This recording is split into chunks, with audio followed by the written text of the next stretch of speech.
Living in an expensive city doesn't have to mean starving your future. You can shrink the gap between income and expenses with a plan that actually sticks. Today, I'll walk you through a practical framework you can start this month. It balances honesty about money with simple, repeatable actions. First, you need a real picture of money you actually control. Track every dollar for a full month, no exceptions. That means every coffee, ride, and subscription counts the same as rent. Without this total, you're guessing, and guessing hurts. Your log turns money into feedback. It shows where waste hides and where you can tighten without losing your life. From there, create a budget that fits your city and your priorities. It should feel doable, not punitive. Start by fixing your housing first, because it eats the most cash in big cities. If you can, live with roommates or choose a smaller place near transit. A good rule is to keep housing costs manageable compared to take-home pay. It's not glamorous, but it is the first line of defense. If you own a car, question it. In many cities, a car is a money pit you barely use.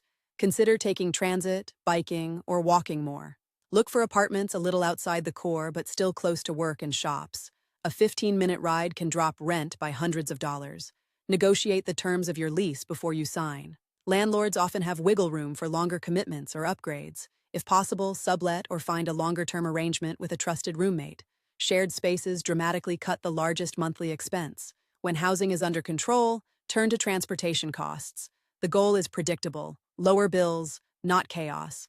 Purchase a good used bike or rely on public transit with a monthly pass.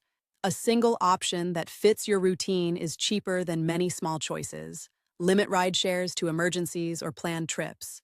The small recurring costs add up fast. Food is the second big lever. You eat every day, so this is where you can gain or lose control. Plan meals for the week and shop with a list. Impulse buys vanish when you walk past the store with a plan. Cook more at home and eat out less. It's not about denying yourself, it's about choosing value over hype. Batch cook on Sundays and reuse leftovers during the week. Your future self will thank you for the minutes you saved. Buy staples in bulk and learn to stretch proteins with beans and eggs. Simple ingredients can become satisfying meals. Limit expensive coffee runs and treat yourself only at set moments. A small ritual turned into a daily habit hurts your budget. When you do eat out, choose places where you can share dishes. One meal with a friend becomes a few meals at home later. Utilities add up, especially in smaller, newer apartments.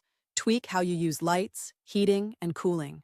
Switch to energy-saving habits, short showers, turning off devices, unplugging chargers. Small changes compound over a month. Use a programmable thermostat if you have one, or simply adjust the thermostat by a couple of degrees.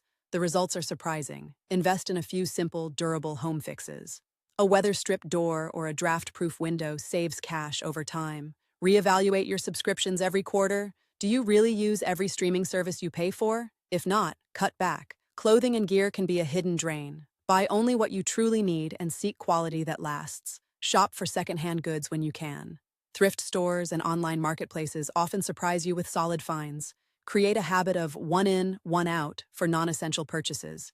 It keeps your closet and your budget in balance. Next, love your money by saving consistently. Automate your savings so it happens without thinking about it. Set up a transfer to a savings or investment account the moment you get paid. If you touch it, pretend it's not there. Aim for a real emergency fund first, ideally 3 to 6 months of essential expenses. This cushion protects you against sudden city costs. After you have a cushion, start investing in a simple, low-cost plan. Index funds are a solid starting point for most people. Automate investments to grow with your pay. Don't rely on luck or market timing to build wealth. Make a plan for debt if you have it. Pay off high-interest debt as soon as possible, even if it means tightening other areas. Minimize credit card debt by paying the statement in full each month. You get to keep the benefit of credit without the cost. If you don't have debt, still practice disciplined spending. Debt is an accelerant you don't want to ignite in a high-cost city. A practical mindset shift helps a lot. Treat money like an ongoing project, not a one-time event. Small, repeatable actions beat big, heroic efforts. Build a weekly routine that reviews money and progress. A 20-minute check-in on Fridays keeps you on track. 2 budgets work well for many people. One reflects what you actually spend. Another reflects what you want to save for. This sounds simple, but it requires honesty. If you overspend in a category, you adjust elsewhere rather than abandoning the plan. Use price alerts and comparison tools for big purchases. Don't buy the first thing you see. Wait for a better offer or a higher value option. Give yourself a small but real treat for sticking to the plan each week. It keeps motivation steady without wrecking the budget. Make your work life financially friendly. Seek roles that pay fairly and offer growth opportunities. Don't shy away from negotiating salary or benefits. A higher base pay changes not just now, but years from now. Look for side gigs that fit your skills and schedule. A few extra hours a week can cover a surprising amount of expense. Think of your career as a wealth-building tool, not only a paycheck. Skill growth compounds faster than extra spending. Your social life can stay rich even while living below your means. Seek free or low-cost ways to connect with people. Public libraries, community events, and volunteer opportunities expand life without shrinking savings. You can meet people and learn at the same time. Before big city moves, test the city with a short-term stay. A few months in a city can reveal the true cost of living. If you must relocate for a job, negotiate housing stipends or a relocation package. It can offset several months of new city expenses. Ask yourself if a cheaper city with similar career opportunities could be smarter in the long run.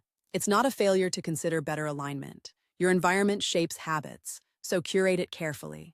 Create a kitchen and living space that supports your budget, not sabotages it. Build a small toolkit of go-to financial moves that you can repeat anywhere. A few reliable habits travel well across cities. Track not just money, but time. Time spent earning and saving matters nearly as much as dollars saved. Value the long view over instant pleasures. Building wealth is a marathon, not a sprint. Be prepared to adjust as life changes. A raise, a move, or a family shift should refocus your plan, not derail it. Create a personal wealth blueprint you can repeat every year. It should fit your city, your job, and your goals. Now here's a little city-specific mindset you can borrow. Expensive cities reward clarity and restraint, not deprivation. You can enjoy life and still build wealth. 2 quick mental models help in practice. The first is the 50-30-20 principle reframed for cities. 50% fixed needs, 30% wants, 20% savings or debt payoff, adjusted to housing first. The second model is the value over noise rule. If something doesn't add clear value to your life, skip it. This saves money and mental energy. Let me share a short example that could fit many lives.